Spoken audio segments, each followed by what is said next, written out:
જય દ્વારકાધીશ મિત્રો, આજે આપણે થાનગઢથી સેનેટરીનો ફેરો ભરીને જવાનું છે મોરબી 70 સેટ ઈરાનીના સેટ ભર્યા છે.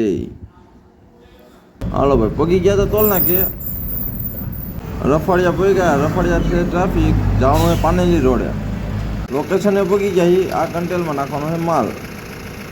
હાલો ભાઈ, માલ નાખી દીધો કંટેલમાં. ટાઇલ્સની નીચે ટાઇલ્સ ને ઉપર સેનેટરી.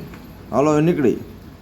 હવે લાલપરથી આપણે થોડુંક લોખંડ ભરવાનું હતું, પણ જોઈ લો લાલપર આપણે ટ્રાફિક છે, આમે રોડ બને છે ને એટલે બે બાજુ ટ્રાફિક, સર્વિસ રોડે ટ્રાફિક થઈ ગયું. હાલો ભાઈ, થોડુંક લોખંડ નાખી નીકળી ગયા. જોઈ લો આ ટીમડીના પાટિયા પણ ટ્રાફિક છે. મોરબીમાં હાલના ટાઈમે તો ટ્રાફિકનો ફૂલ ત્રાસ. હાલો ભાઈ, ફાઇનલી લોકેશને પહોંચી ગયા હતા. સીટ કવરના બોક્સ ભરવાના છે, જોઈ લો સામે હે ને એ. હાલો ભાઈ, આપણે એટલું લોખંડ નાખ્યું હતું લાલપરથી. હાલો ભાઈ, સીટ કવરની ગાડી ભરાઈ ગઈ છે. 66 બોક્સ ભર્યા છે. તો હવે આપણે બિલ આપીને એટલે નીકળી. જોઈ લો ટ્રાફિક તો હોય જ. આપણે મોરબીમાં તમે જ્યાં જુઓ ત્યાં ટ્રાફિક હોય જ. આ છે જાંબુડિયાનો બ્રિજ. હાલો ભાઈ, જોઈ લો ટોલ નાકે કેટલું ટ્રાફિક છે. જોઈ લો ટોલ નાકે હટાહટી ટ્રાફિક, બધા હોરન માર કરે છે. તો બાય, મળી બીજા બ્લોગમાં.